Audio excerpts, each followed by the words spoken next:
আপনি কি মনে করেন শেখ হাসিনা কি আসলেই ফিরবেন? কি মনে হয় সব কিছু মিলে? আপনাকে অসংখ্য ধন্যবাদ। শেখ হাসিনা ফিরবেন কি ফিরবেন না সেটা সময় বলবে, কিন্তু মাহফুজ আলম যে স্ট্যাটাসটা দিয়েছেন আওয়ামী লীগ ফিরে আসছে, আমি যদি প্রশ্ন করি আওয়ামী লীগ ফিরে আসছে মানে কি আওয়ামী লীগ কি ছিল না? আওয়ামী লীগ ছিল, এবং আওয়ামী লীগ হয়তো চাপে ছিল, দল নিষিদ্ধ হয়েছে, মামলা হয়েছে, নেতারা বিদেশে চলে গেছে, কর্মীরা অনেক দীর্ঘ সময় 2 বছর একটা লম্বা সময় দিগ্ভ্রান্তের মতন ছিল, কিন্তু ছিল বাংলাদেশে। সে কারণেই আমরা দেখতে পাই যে এই নির্বাচনে ভোটের পার্সেন্টেজ যখন আমরা দেখি 38 to 40% উপরে অ্যাকচুয়ালি ভোট কাস্ট হয় নাই।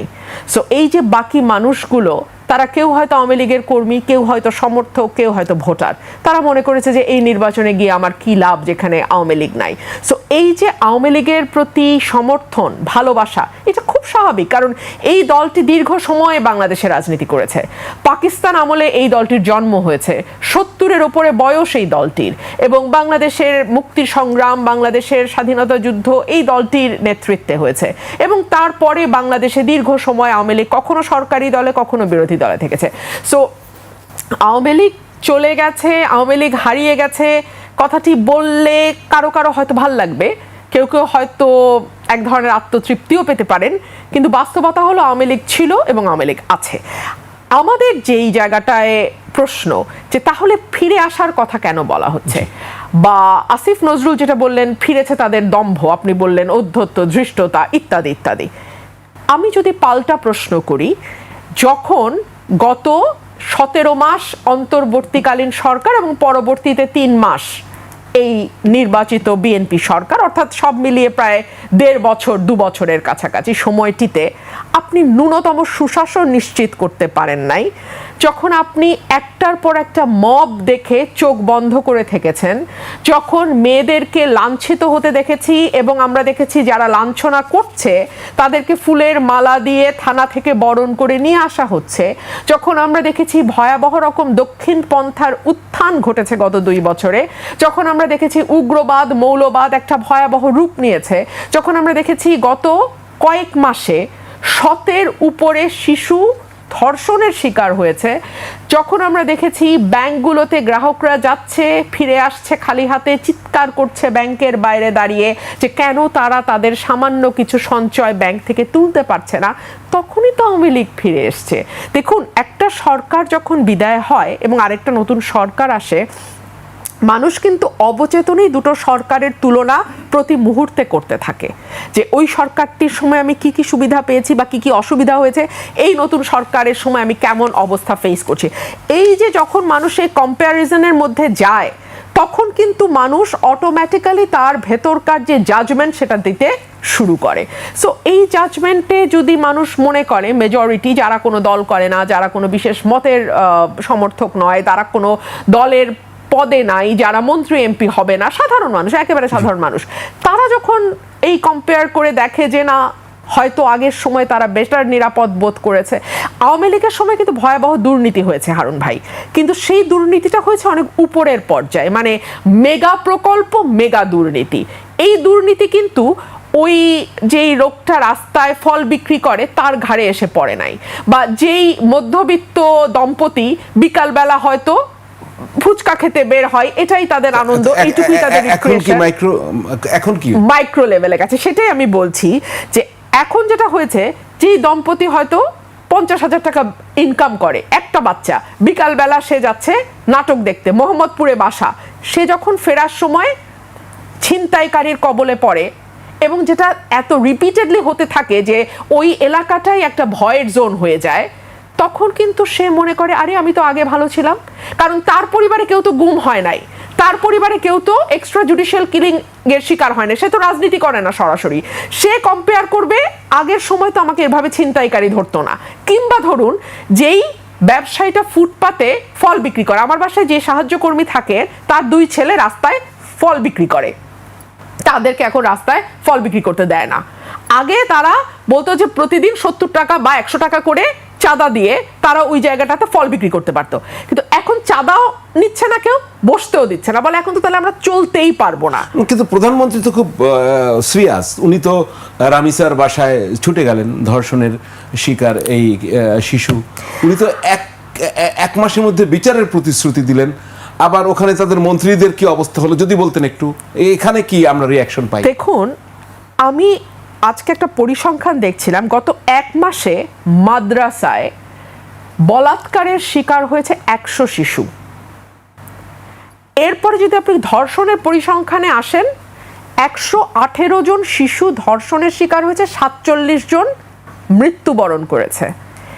এর মধ্যে প্রধানমন্ত্রী শুধু রামিসার বাসায় গেছেন, আমরা এটাকে সাধুবাদ জানাই, এবং উনি সেই সঙ্গে এটাও বলছেন 1 মাসের মধ্যে বিচার কার্য সম্পন্ন হবে। উনি কি বিচারক? উনি কি বিচার বিভাগ? এমনকি বিচার বিভাগও কি বলতে পারে কতদিনে ট্রায়াল কমপ্লিট হবে? আপনি বলতে পারি আমরা 1 মাসের মধ্যে বিচার চাই, আমরা কালকের মধ্যে বিচার চাই, আমরা আম জনতা আমরা বলতে পারি, কিন্তু দায়িত্বশীল পদে থেকে কেউ কি বলতে পারে 1 মাসের মধ্যে বিচার হবে? 1 2 হলো, দেখুন এই যে রামিসার বাসায় যাওয়া, এটা ভালো, ভালো, নিশ্চয়ই ভালো, কিন্তু তাহলে সেই প্রধানমন্ত্রী, সেই স্বরাষ্ট্রমন্ত্রী এবং সেই আইনমন্ত্রীকে ভুয়া ভুয়া স্লোগান দিয়ে মানুষ ধাওয়া দিল কেন? রীতিমতো ধাওয়া, কারণ আমি দেখেছি তাদেরকে কর্ডন করে কোনো মতে গাড়িতে ঢোকানো হয়েছে। কেন কেন মানুষের মধ্যে এই ক্ষুব্ধতাটা কেন? এই জবাব তো এই সরকারকে বের করতে হবে, কারণ এর আগের সরকার 15 বছর 6 মাস সময় পেয়েছে, এই সরকার 5 মাস সময় পাবে কিনা এটা নিয়ে তো ভয় লাগছে এখন। কারণ 3 মাস যেতে না যেতেই যেই সরকারের প্রধানকে ভুয়া ভুয়া শুনে গাড়িতে গিয়ে লুকাতে হয়, সেই সরকার আর কয় মাস চলতে পারবে এই দেশে? এটা তো একটা প্রশ্ন। মানুষ খুব স্মার্ট, আমি কিন্তু আপনার মতো এই প্রশ্ন অনেককে করেছি, যে আগে তো প্রধানমন্ত্রীকে কখনো ট্রাফিকে আটকে থাকতে আমরা দেখি নাই, আগে তো প্রধানমন্ত্রীকে কখনো ভিকটিমের বাসায় একেবারে প্রথম চোটেই দৌড়ে যেতে দেখি নাই, আগে তো প্রধানমন্ত্রীকে কখনো প্রতি শুক্রবারেই কখনো প্রতিবন্ধী শিশুর বানানো গাড়ি কিংবা কখনো কাভার্ড ভ্যান চালাতে দেখি নাই, আমরা তো কখনো আগের প্রধানমন্ত্রীকে মানে এত ক্যাজুয়াল পোশাকে দেখি নাই, স্ত্রীকে নিয়ে গাড়ি চালাতে দেখি নাই, বর্ষণ মুখর সন্ধ্যা উপভোগ করতে দেখি নাই, কিংবা স্ত্রীর হাত ধরে বৃষ্টিতে ভিজতে দেখি নাই, স্ত্রী মানে পার্টনারের হাত ধরে বৃষ্টিতে ভিজতে দেখি নাই। তাহলে এই প্রধানমন্ত্রীর উপর আপনাদের এত ক্ষুব্ধতা কেন? তাই তো আমারও সেই প্রশ্ন। মানুষ এক কথায় চট করে বলে ফেলে স্টান্টবাজি, কিন্তু আমরা ভালোই বুঝি, মানে এই বিষয়গুলোকে যে মানুষ স্টান্টবাজি হিসেবে দেখছে, এটা সম্ভবত প্রধানমন্ত্রীর চারপাশে থাকা চাটুকাররা বাদে বাকি বাংলাদেশ বুঝতে পারছে। সো এগুলো তো খুব ভয়ের ব্যাপার। সে কারণেই কিন্তু রাষ্ট্রের বড় বড় পদে যারা যান, এবং বিশেষ করে আমাদের মতন দেশ, যেই দেশে অনেক নাই, যেদিকেই দেখবেন সেদিকেই নাই, খাবার নাই, মূল্যস্ফীতি, অর্থনৈতিক মন্দা, নানান রকম নাইয়ের মধ্যে আমরা বাস করি, স্বাস্থ্যসেবা নাই, শিক্ষা ভালো পরিবেশ নাই, এই নাইয়ের মধ্যে যারা প্রধান হন তাদেরকে খুব সিলেক্টিভলি, খুব মাইনিউটলি তার চারপাশের মানুষকে সিলেক্ট করতে হয়। তারা যদি চারপাশে ভুল মানুষ নিয়ে ঘোরেন, তার পরিণতি না খুব সিরিয়াস হয়। ব্যারিস্টার রুমিন, একাদশ জাতীয় সংসদে আপনার কয়জন ছিলেন? 6 জন, 7 জন? হ্যাঁ, 7 জন সেরকমই। কিন্তু এক উজ্জ্বল নক্ষত্রের মতো দেখলাম যে আপনি একাই 100। ওখানে ধরেন আওয়ামী লীগের সংসদ সদস্যরা অনেক, কিন্তু তা আমাদের চোখে পড়েনি। একজন রুমিন ফারহানা বলছেন মনে হচ্ছে যেন পুরোটাই সংসদ। তো আপনি তো এই ত্রয়োদশ জাতীয় সংসদ নির্বাচনে সেই বিএনপি আপনাকে তো নিল না, বা আপনি গেলেন না, যাই হোক সেই বিএনপিতে আপনি নাই, কিন্তু আপনি সেই সুযোগটা কি পাচ্ছেন? ওই সময় যে কথা বলার সুযোগ পেতেন, আপনাকে কথা বলতে দেয়া হচ্ছে? আমি খুব দেখতে পাচ্ছি, একটু বলেন না। আমি যদি আগের পার্লামেন্টের সাথে এই পার্লামেন্টের তুলনা করি, আমি বলবো আগের পার্লামেন্ট অনেক বেশি লিবারেল ছিল, আগের পার্লামেন্ট অনেক বেশি কথা বলার সুযোগ দিয়েছে। এই পার্লামেন্টের মধ্যে অসহিষ্ণুতা আরো অনেক বেশি। আমি একটা উদাহরণ দেই। আমি যেদিন প্রথম শেখ হাসিনার পার্লামেন্টে বললাম এই সরকার অবৈধ, এবং আপনারা যারা 300 আসনে বসেছেন আপনারা বুকে হাত দিয়ে বলেন যে আপনারা জনগণের ভোটে নির্বাচিত হয়েছে, তখন ভীষণ চেঁচামেচি হয়েছে পার্লামেন্টে, খুব জোরে জোরে চেঁচামেচি হয়েছে, কিন্তু কোনো অশালীন অঙ্গভঙ্গি হয় নাই।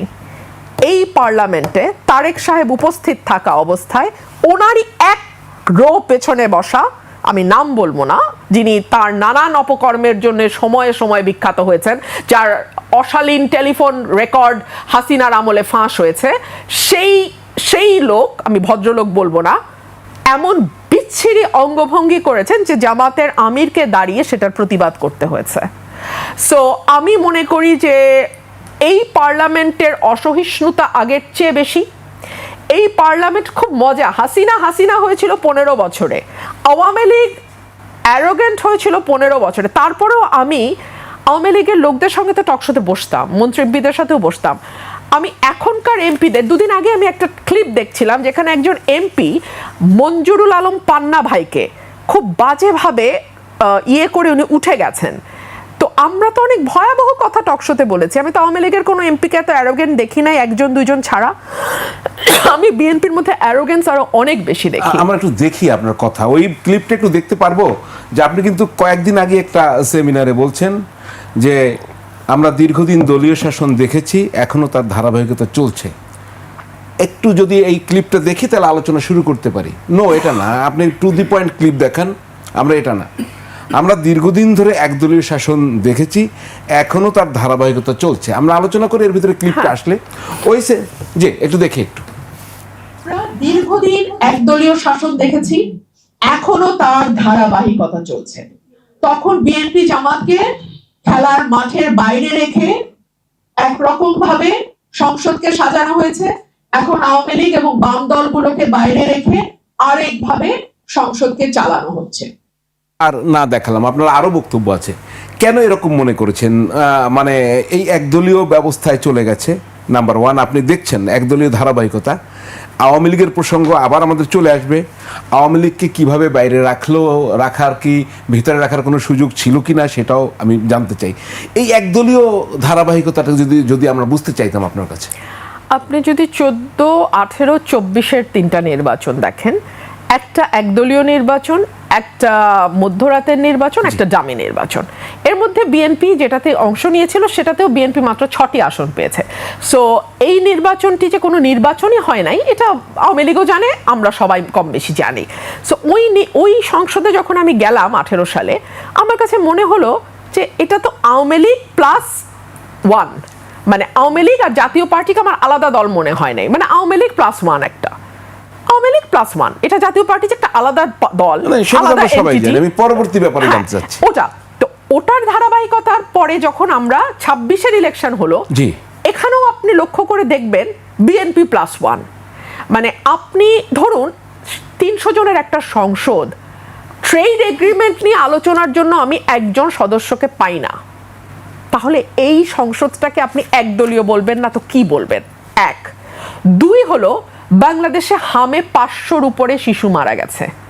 বাংলাদেশে তেলের জন্য কয়েকদিন আগেও হাহাকার হয়েছে, দাম বাড়ানোর সাথে সাথে লাইন উবে গেছে।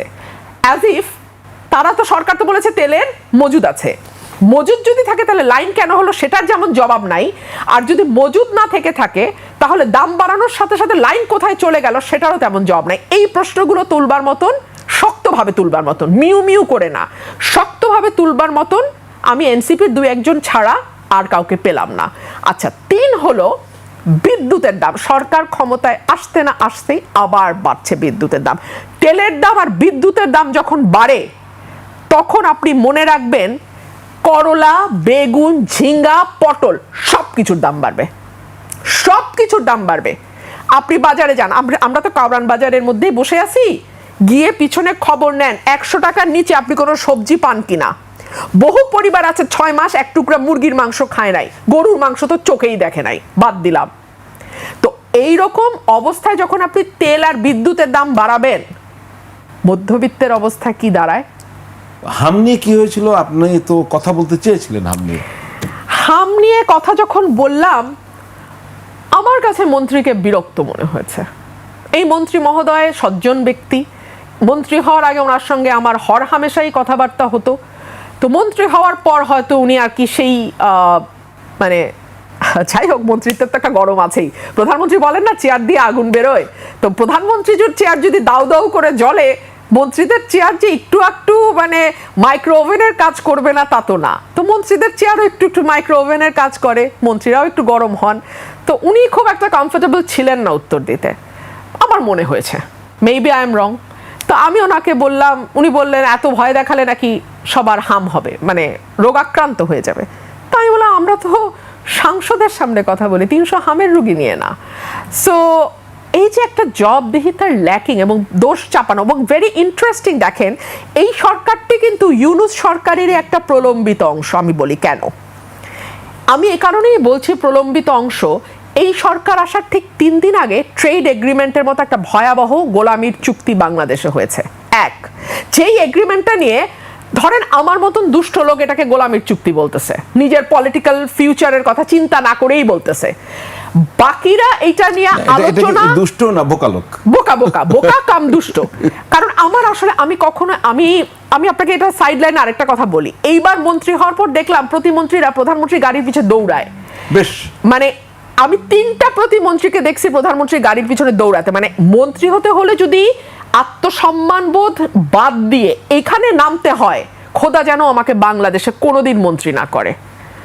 ইন্ডিপেন্ডেন্ট এমপির সম্মান অনেক বেশি, খোদা যেন আমাকে কোনোদিন মন্ত্রী না করে, যেখানে আমাকে একজন ব্যক্তির গাড়ির পিছনে, টিসিবির ট্রাকের পিছনে দৌড়ানোর মতন, অভাবী মানুষের মতন আমাকে দৌড়াতে বাধ্য করে। আমি এর চেয়ে খারাপ ভাবে আর কিছু বললাম না। আমরা শুনবো আপনার কথা, আরো অনেক বিষয় রয়েছে। আমি ওটাতে শেষ করি যে এই বিষয়গুলো নিয়ে আলোচনা করবার সাহস সংসদে 2 দলের এক দলও করলো না, মানে বিএনপি এবং জামাতের কেউ সাহস করলো না। তার মানে এটা হচ্ছে ইউনূসের একটা প্রলম্বিত অংশ। ইউনূসের খলিলুর রহমান এই সরকারের পররাষ্ট্রমন্ত্রী, মানে বিএনপি এতই অযোগ্য পার্টি যে যারা গত 25 বছরে তাদের 20 বছর ধরে বিরোধী দলে থাকা অবস্থায় তাদের একটা পররাষ্ট্রমন্ত্রী ঠিক করতে পারে নাই। সো খলিলুর রহমানকে তাদের পররাষ্ট্রমন্ত্রী বানাইতে হইতেছে। চিন্তা করেন এইটা ইউনূসের অংশ, যে সরকারের তথ্য উপদেষ্টা ডক্টর জাহিদুর রহমান বলছে যে না আমরা বিশ্বাস করতে চাই যে ইউনূস সরকারের সময় শিশুদেরকে হত্যা করার উদ্দেশ্যে টিকা বন্ধ হয়েছে, বিষয়টি এমন নয়। আরে বোকা, ছাগল শব্দটা নাই বললাম মিডিয়াতে, কেউ তো হত্যার উদ্দেশ্যে করে না, কিন্তু যখন তার গাফিলতি এমন পর্যায়ে যায়, যেটাকে বলা হয় রেকলেসনেস আইনের ভাষায়, যে এমন পর্যায়ে রেকলেসনেস যে যেটা অবধারিতভাবে মৃত্যু নিয়ে আসবে অন্য মানুষের, এবং সেটা তোমার না বোঝাটা বা সেইটাকে পাত্তা না দেওয়াটা তোমার এমন রেকলেসনেস যেটার জন্য তুমি হোমিসাইডের অপরাধী হতে পারো। জি, আমি বিরতিতে যেতে চেয়েছিলাম, তো আরেকটা প্রশ্ন না করে আর যেতে পারছি না। তো অযোগ্য দলটি সম্পর্কে যখন বিএনপিতে ছিলেন তখন টের পাননি? না, তখন পাই নাই। কেন? তখন তো তারা ছিল মজলুম, তাদের গুম করে, তাদেরকে গিয়ে বিচার বহির্ভূতভাবে হত্যা করে, তাদের নামে হাজার হাজার মামলা হয়, তারা বছরের পর বছর জেলে থাকে, বাপ মার জানাজায় আসার আগে হাতে হ্যান্ডকাফ পরায় আসে, এগুলো তো সত্য। সো তখন যদি আমি এই বিষয়গুলোতে কথা না বলতাম, তাহলে আজকে তো আমি এই সত্য উচ্চারণ করতে পারতাম না। তখনও আমি সত্য উচ্চারণ করেছি, গেছে বিএনপির পক্ষে, আজকেও আমি সত্য উচ্চারণ করছি, গেছে বিএনপির বিপক্ষে। আমি কি করব বলেন? রুবিন ফারহান এটা করবেই, আমি করবই, কোনো ভয় নাই। আমার বাবাকে আমি এইটাই দেখেছি। আমি জীবনে, আমি যখন রাজনীতিতে এসেছি, আমি সচেতনভাবে সিদ্ধান্ত নিয়েছিলাম আমি আমার বাবা হব না, আমি কোনোভাবেই আমার বাবার মতো হব না। কিন্তু আমি যত দিন যাচ্ছে, আমি যতই মানে আমার বয়স যত বাড়ছে, আমি যত ধীরে ধীরে আমার জীবনের শেষ দিকে যাচ্ছি, আমি দেখতে পাচ্ছি আমি আসলে আমার বাবাই। এবং নির্বাচনে যখন দাঁড়িয়েছেন তখন এটা আরো স্পষ্ট হয়েছে, মানে আমি আসলেই অলি আহাদ সাহেব, আমার এখান থেকে আমার মুক্তি নাই। শুনবো আপনার কথা। সেখানে কিন্তু আপনাকে তো বিএনপি থেকে বহিষ্কারও করা হয়েছিল আপনি স্বতন্ত্র নির্বাচন করার জন্য। তো বহিষ্কারের সময় আপনার কেমন লেগেছে সেটা একটু শুনে আমরা ঢুকি। আপনি তো বিএনপি থেকে খুব স্বাভাবিকই মনোনয়ন আশা করবেনই, স্বাভাবিক, আমি তো সেটা অস্বীকার করার উপায় নেই। আমি বলি, দফায় দফায় কিন্তু 3বার মনোনয়ন ডিক্লেয়ার হয়েছে। প্রথমে এক গুচ্ছ, আমার নাম নাই, সেকেন্ড রাউন্ডে আরেক গুচ্ছ, আমার নাম নাই, থার্ডে গিয়ে যখন অল্প সময়ে বাকি আর নির্বাচনের, তখন আমি বুঝে গেছি দূর আর হবে না। আর আমি দলে একটা মেসেজ মোটামুটি আমি বলেও ফেলছিলাম যে আমাকে না দিলে আমি স্বতন্ত্র করব। আমি ওটা নিয়ে খুব যে ছিলাম তা না। আর আমি অলওয়েজই আমার নিজের জীবনে যেহেতু দীর্ঘ সময় আমাকে আমার পরিবারের দায়িত্ব একা হাতে করতে হয়েছে, নিতে হয়েছে। আমি খুব আবেগের মানুষ না, আমি কেউ কিছু বললে আমি একেবারে কাঁদতে কাঁদতে পড়ে যাই, ওই মেটেরিয়ালি আমি না। সো আই ওয়াজ অলরেডি যে আমার এটা না হলে আমার এটা করতে হবে, এটা না হলে এটা করতে হবে। সো আমি আমার ব্যক্তিগত জীবনে, আমার পারিবারিক জীবনে, আমার রাজনৈতিক জীবনে, আমার ওকালতির জীবনে আমি অলওয়েজ কিন্তু first plan, second plan, third plan, fourth plan এগুলো সব আমার রেডি থাকে। সো আমার ওই সব কিছু রেডি ছিল যে আমাকে দল না দিবে আমি। কিন্তু অনেকের থাকে না দলের প্রতি ভীষণ আনুগত্য, যে দল না দিলে আমি করব না দলের। আপনি সেরকম হলেন না কেন? না, আনুগত্যের জন্য আমি দেখতে পাচ্ছি যে আমাকে জবাই করার হচ্ছে। আমি অত উদার না যে গলা পেতে দিয়ে বলবো যে মানে দিয়েছো কলসির কানা তাই বলে প্রেম দেব না। আমি ওই ক্যারেক্টার, আমি ওই মানুষই না। আমি জান দিয়ে করেছি দলের জন্য এক সময়, তারপরে যদি দল মনে করে হাত মুছে ফেলবে তাহলে এই দল তো যে কোনো সময় আমার সাথে যে কোনো কিছুই করতে পারে। ভবিষ্যতের পলিটিক্যাল গন্তব্য কি হবে? আপনার তো এখনো দল নাই, মানে কোন দলে যোগ দেওয়া বা অন্য দলে যোগ দিলে আপনার কথা বলার এরিয়া বাড়বে, অথবা নতুন দল গঠন করা, তৃণমূল তো হইতেই পারে, কংগ্রেস ধরেন। আর এখন তো নানা দল হচ্ছে, জনতা পার্টি হচ্ছে, এবং সেটা ব্যাপক জনপ্রিয় হচ্ছে। দেখা যাচ্ছে কংগ্রেস এবং বিজেপির ফেসবুকে যত ফলোয়ার আছে তার চেয়ে কয়েক গুণ বেশি এই সিজেপি অল্প কয়েকদিনে তার চেয়ে বেশি ফলোয়ার পেয়ে গেছে। তো আমি পরিকল্পনা নিয়ে আপনাকে এটুকুই বলবো যে 2024-এর 5ই অগস্টের আগে আপনি কি ভাবতে পেরেছিলেন যে আপনি ঠিক 2 বছরের মাথায়, 2 বছর না 1.5 বছরের মাথায় আপনি জানবেন যে আমি বিএনপির আর অংশ নই? ভাবতে পারেন নাই। আমরা কি কেউ ভাবতে পেরেছিলাম যে দেশনেত্রী বেগম খালেদা জিয়ার মৃত্যু হবে সকালে আর বিকাল বেলা আমাকে বহিষ্কার করা হবে, মানে যখন রাষ্ট্রীয় শোক চলছে তখন বহিষ্কার করা হবে? ভাবিনি। সো আমি না ভবিষ্যৎ সবসময় ঈশ্বরের হাতে দেখি, এটার মধ্যে আপনার আমার কোনো শেয়ার নাই। আমি আমার কাজটা করে যাব। সো আমার কাজ রাজনৈতিক চর্চা করা, এলাকায় যাওয়া, এলাকার জন্য কাজ করা, এলাকার মানুষের সাথে থাকা, ওটাই আমার রাজনীতি। আমি ওটা করছি, ভবিষ্যৎ আল্লাহর হাতে। এবার আমরা শেখ হাসিনা একটু ফিরে আসি। শেখ হাসিনা যেই দেশে ফিরে আসবেন, এবার কিন্তু বিভিন্ন জায়গায়, আমি আপনাকে বলে রাখি, অনেকে আবার শপথ নিচ্ছেন। আমি দেখলাম লন্ডনে রেজাউল করিম, যে তিনি লন্ডনে এখন আছেন, যিনি মন্ত্রী ছিলেন এখানকার, ওখানে পালিয়ে গেছেন, তারা শপথ নিচ্ছেন আমরাও ফিরে আসবো। বিভিন্ন জায়গায় মিছিল বের হচ্ছে, সেটা আমরা বলবো। কিন্তু আমাদের দেশের 2জন মন্ত্রী, একজন উপদেষ্টা আর একজন মন্ত্রী রিয়াকশন দিয়েছেন। যেমন ডক্টর জাহেদুর রহমান বলেছেন শেখ হাসিনা দেশে ফিরলে তার প্রতি এক্সট্রা জুডিশিয়াল কিছু করা হবে না। আমরা পরপর 2টা ক্লিপই দেখবো। আর স্বরাষ্ট্রমন্ত্রীও কথা বলছেন, তিনি বলছেন আইনিভাবে তো আমরা ফেরত চাই। আমরা শুনি না 2টা কি বলতে চেয়েছেন তারা। শেখ হাসিনাকে আমরা ক্ষমতা থেকে হটাতে চেয়েছি কারণ তিনি ইনসাফ করেননি। একটু মনে খেয়াল করবো আমরা, পরবর্তী যে বাংলাদেশ তৈরি হয়েছে তার প্রধান উদ্দেশ্য হচ্ছে ইনসাফ থাকবে, আমাদের শত্রুর প্রতি ইনসাফ থাকবে, শেখ হাসিনার প্রতি আমাদের ইনসাফ থাকবে। শেখ হাসিনা যদি আসে বাংলাদেশে বেরো, তাকে কোনো এক্সট্রা জুডিশিয়াল কিছু আমরা আসলে করবো না। আমাদের কাছে প্রতিজ্ঞা কি? আমরা জুডিশিয়ালি করবো। ওনার বিচার হয়েছে, ওনাকে ডিফেন্ড করতে আবার দেওয়া হবে, তাতে তার মৃত্যুদণ্ডাদেশ যদি তিনি মুক্তি পান, টেকনিক্যালি বলছি, সেটা আমরা মানবো। আর যদি না হয় সেটা কার্যকর হবে। এটাই হচ্ছে ইনসাফ, কারণ মৃত্যুদণ্ড হওয়া কিন্তু ইনসাফ। আমরা তো তাকে ফেরত চাই, আইনিভাবে চাই। পররাষ্ট্র মন্ত্রণালয়ের মাধ্যমে আমরা অনুরোধ করেছি, এক্সট্রাডিশন চুক্তি অনুসারে অনুরোধ করেছি, আমরা শেখ হাসিনাকে ফেরত চাই এবং আমরা চাই তিনি মামলা ফেস করুন। জি, আমরা যে রিপোর্ট পাচ্ছি তাতে উনি মামলা ফেস করতে চান, দেশে ফিরবেন। আবার নিষিদ্ধ কার্যক্রম, নিষিদ্ধ আওয়ামী লীগের নেতাকর্মীদের ভিতরে এক ধরনের আমরা লক্ষ্য করছি, আপনার এলাকায় সম্ভবত তারা মিছিল বের করেছিল, আমি সেটাই যাব। এই 2জনের বক্তব্যে কি বুঝলেন?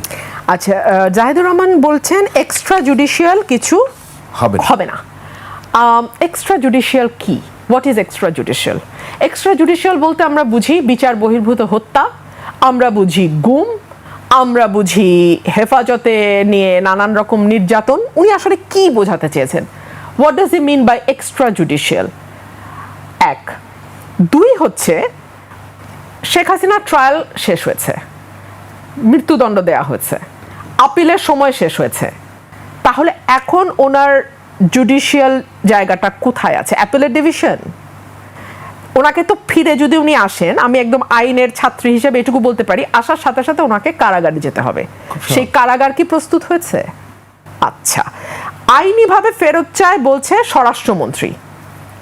একটা নোট ভার্বাল দেয়া ছাড়া আইনি কোনোভাবে ফেরত চাওয়া হয়েছে বলে আমাদের জানা নাই। তবে স্বরাষ্ট্রমন্ত্রী যেহেতু অনেক বিজ্ঞ ব্যক্তি, যিনি তার ডিপার্টমেন্ট বা তার মন্ত্রণালয় ছাড়া অন্য মন্ত্রণালয় এবং বিশেষ করে আইন মন্ত্রণালয়ের ব্যাপারে অতি দক্ষ।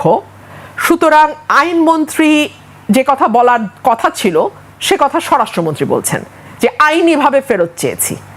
আইনিভাবে তো আইনমন্ত্রী বলবে যে আইনিভাবে আমরা, উনি একটা ওপিনিয়ন দেবে আইন মন্ত্রণালয় থেকে, এই ওপিনিয়ন অনুযায়ী বাকি কাজটা পররাষ্ট্র মন্ত্রণালয় করবে। এখানে স্বরাষ্ট্র আসলো কি করে, আপনি আমাকে একটু বুঝায় বলেন, আমি বুঝি নাই। মানে স্বরাষ্ট্র তো এখানে, উনি তো বাংলাদেশে নাই যে ওনাকে ধরা না ধরা, ওনার বিরুদ্ধে কিছু করা না করা, ইট হ্যাজ বিন ওভার, এটা শেষ। এখন আইনমন্ত্রী বলবেন যে আইনিভাবে আমরা ওপিনিয়ন দেবেন কিভাবে চাইতে হবে, সেই ওপিনিয়ন ওয়াইজ যে আইন অনুযায়ী চাওয়া যায় সেই ওপিনিয়ন ওয়াইজ পররাষ্ট্র এটাকে হ্যান্ডেল করবে। যাই হোক, এখন এটা তো মানে আমি যেটা বোঝার চেষ্টা করছি, মানে এটা কি আলোচনা হচ্ছে কেন? আপনি শোনেন, ভয়ে ভয়ে ধরেন শেখ হাসিনা সত্যি সত্যি ফিরলো, কথার কথা, সবচেয়ে বেশি বেকায়দায় কে পড়বে আমারে বলেন? পড়বে এই সরকার।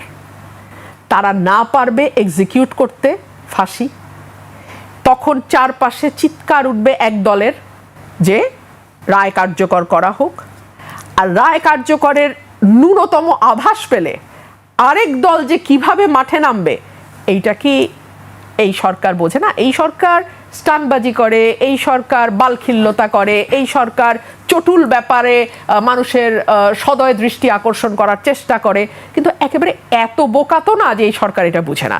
তো শেখ হাসিনা যদি বাংলাদেশে এই মুহূর্তে আসে, বা এই বছর, এই মুহূর্ত মানে এই বছর, আমি দুঃখিত, এই বছরের মধ্যে ফেরে বা যখনই ফিরুক, বিএনপি যদি ক্ষমতায় থাকে, তার চেয়ে বেশি বিপদে আর কেউ পড়বে না, স্বয়ং আওয়ামী লীগও পড়বে না। শীর্ষ নেতৃত্ব থেকেও তো বলা হচ্ছে যে একটি দল তলে তলে যোগাযোগ করে, মানে হ্যাঁ, আপনি যখন আমি এটা আজকে শুনলাম 86 এবং 96 এর উদাহরণ টানা হয়েছে, সুস্পষ্ট যে জামাতের সাথে আওয়ামী লীগের একটা আতাত বা এক ধরনের সম্পর্কের ইঙ্গিত করা হচ্ছে।